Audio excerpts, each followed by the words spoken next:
Well, it's a big hot potato just at the present time, as you're probably aware.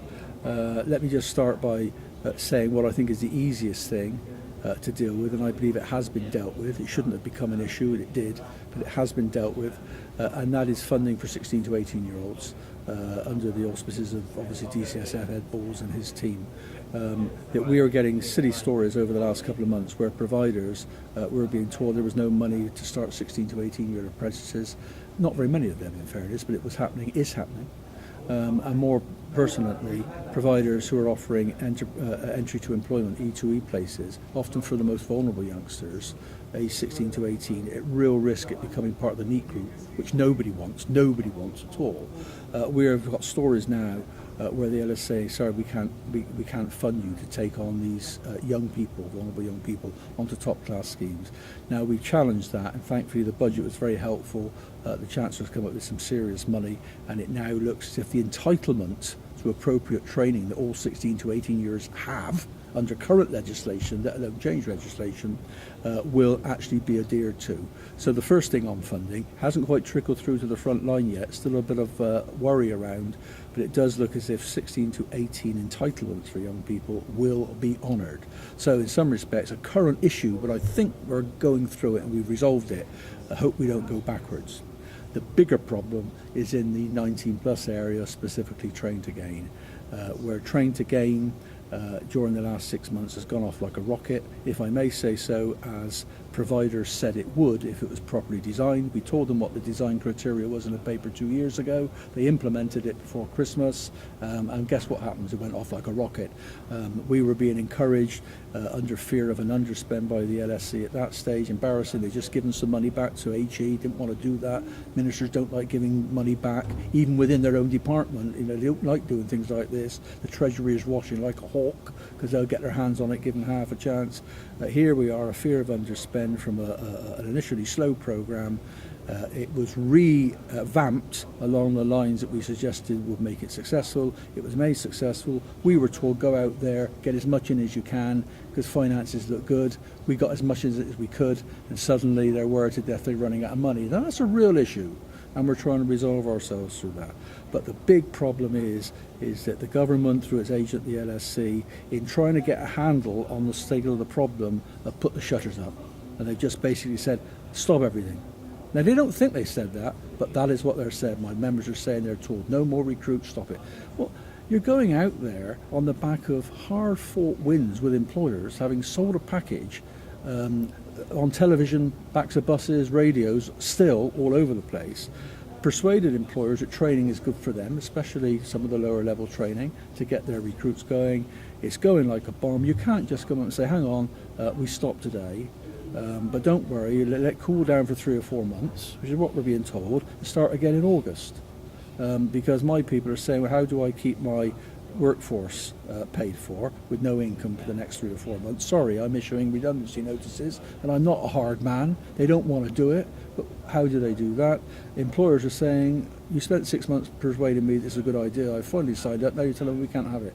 So there's a massive problem at the present time of credibility, reputation of the sector, and real heartache amongst providers who are turning the tap off, simply because at the present time the government and its agents are trying to get a handle on the true financial situation.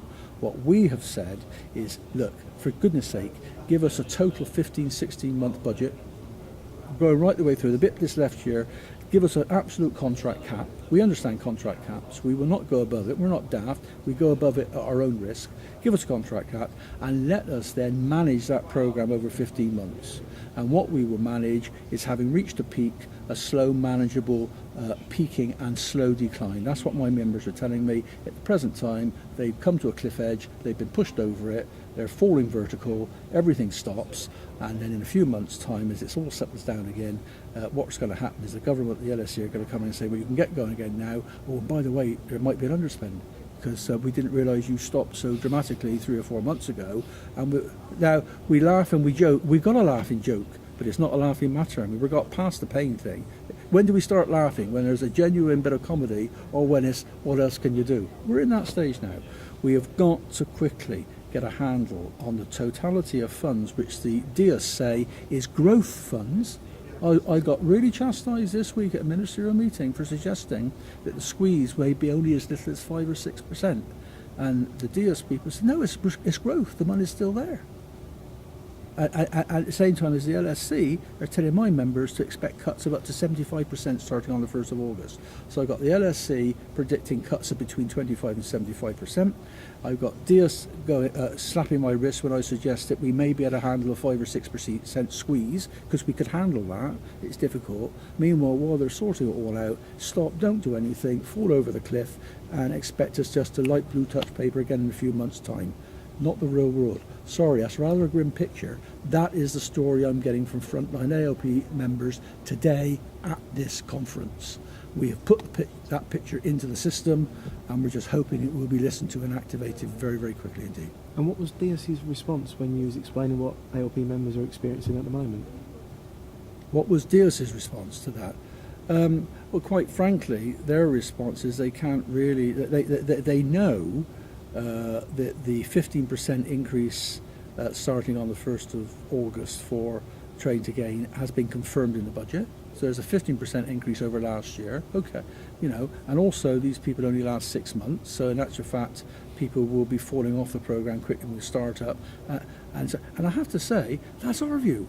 Our view is closer to this, saying, yeah, we know that the money's in the system, we think. We know that it's a length of stay of 6 months, so there's a nice turnover. We think it's totally manageable. I'm sorry, we've got LSC telling us you're going to take a 40, 50, 60, 75%, and I'm not making those figures up, cut in your budget effective from the 1st of August. That is what we are being told through the legal mechanism of contracts.